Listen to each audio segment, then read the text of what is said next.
All right, let's deconstruct some harmful theology, the money grab edition. Here's the other problem with the church is that anytime a person is in need, y'all go to running and dropping money. But let me tell you something, the poor will be with you always. And there is no blessing connected to blessing the poor other than getting back what you gave to them, but no multiplication. Buckle up, because we're in for a ride. There's more. Some of you came and you ate and you left your dung and you've done nothing to reinvest in the vision.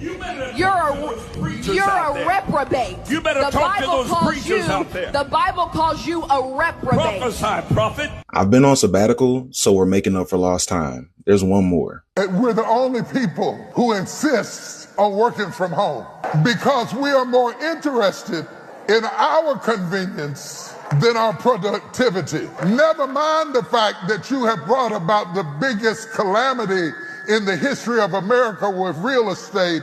But as long as you can walk around in your jammies and make peanut butter and jelly sandwiches, you don't care that people can't buy houses, that cities are having to rearrange the entire city plan to commit themselves to your convenience. Y'all can't handle the truth.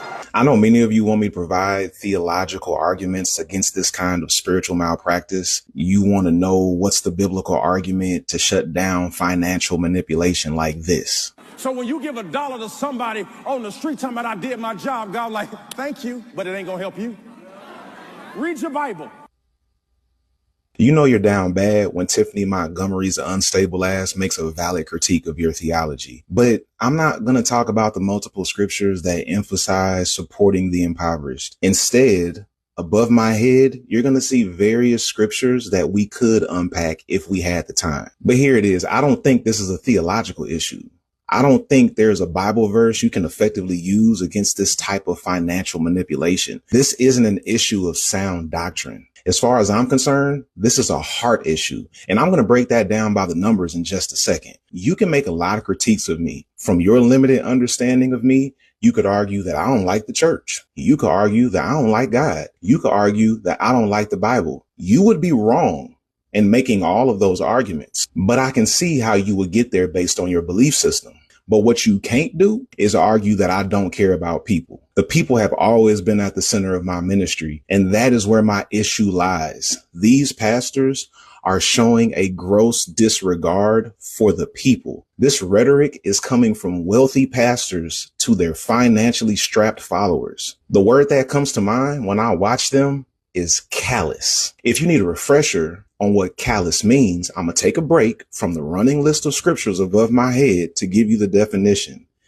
Having an insensitive or cruel disregard for others.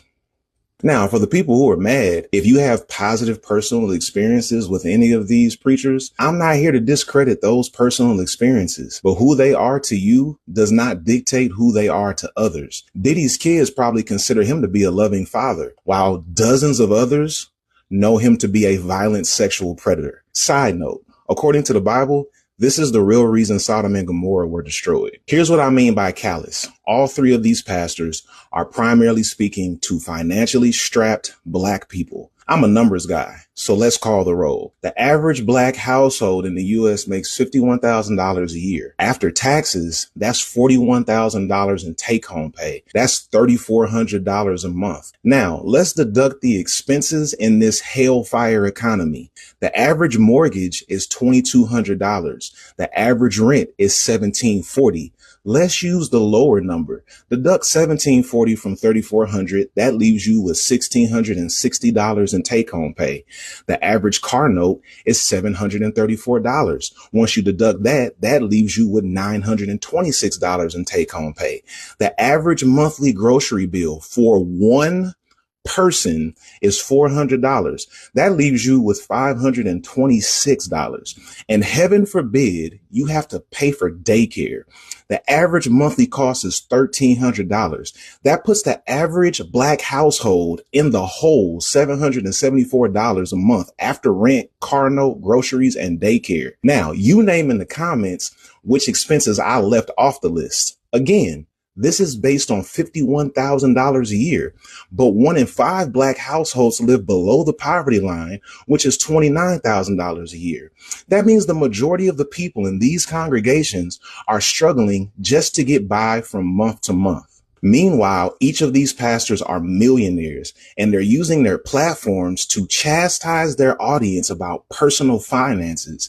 That is callous. You can argue with your mama. There is no Bible verse that can address this level of callousness. The only thing you can do to truly have an impact is to divest. Stop giving them your money and your attention. No pastor who discourages caring for the poor has your best interests at heart.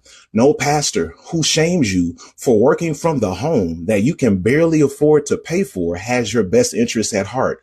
No pastor who speaks literal curses over your life because you don't tithe has your best interests at heart. When you're disobedient to what God tells you to do, especially in the realm of finances, you reap a curse upon yourself. Y'all swear y'all hate witchcraft until it's your turn to do it. Here's the moral of the story. Don't argue Bible verses. Divest.